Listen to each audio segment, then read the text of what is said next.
Hi friends, இன்றைக்கி Sunday ஸ்பெஷல்னு சொல்லிட்டு நம்ம என்ன பண்ணலான்னு பார்க்கும்போது டக்குன்னு வெட்டிங் ஸ்டேயில் ஒரு வாழை இலை போட்டுட்டு தண்ணி வச்சுட்டு அதை அப்படியே தெளிக்க இது பண்ணும்போது நம்ம வந்துட்டு உடனே சில்லி சிக்கன் உடனே வைக்கலான்ட்டு ஒரு 2 இது ஃபுல்லாக சில்லி சிக்கன் போட்டேங்க.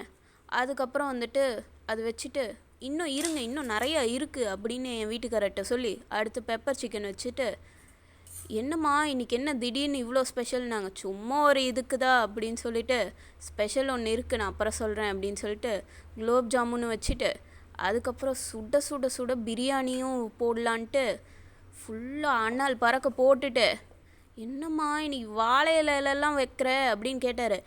இருக்கட்டுங்க, நீங்கள் சாப்பிட்டு பாருங்கள் எப்படி இருக்குன்னு, இது ஃபுல்லாக நானே பண்ணேன்னு சொல்லி சாப்பிட வைக்கலான்ட்டு ஆசாசே இது ஃபுல்லாக பண்ணிவிட்டு குழம்பும் சிக்கன் குழம்பு ஊற்றி கடைசியாக ஃபினிஷ் பண்ணேன். என் வீட்டுக்காரருக்கு ஒரு ஷாக்கு. என்ன இவ்வளோலாம் சமைக்கிறான்னு தோணுச்சு. நான் எப்போதும் ஒரே ஒரு குழம்பு ஒன்று தான் பண்ணுவேன். என்னம்மா இன்றைக்கி இவ்வளோ பண்ணி வச்சுருக்க, என்ன ஐஸ் வேணும் என்ன வேணும் அப்படின்னு கேட்டுக்கிட்டே இருந்தார். சரி கேட்டுகிட்டே இருந்தார் மனுஷன். டக்குன்னு ஒரு குலோப் ஜாம் எடுத்து வாயில் சாப்பிட்டு பார்த்து சூப்பராக இருக்குன்ட்டாங்க.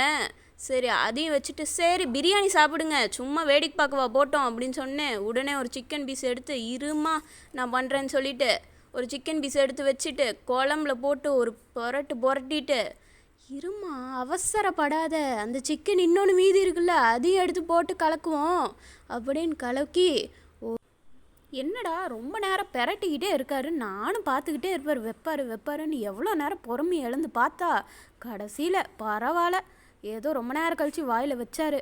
வச்சுட்டு அடி தூள் அடி போலி அப்படின்ட்டாரு.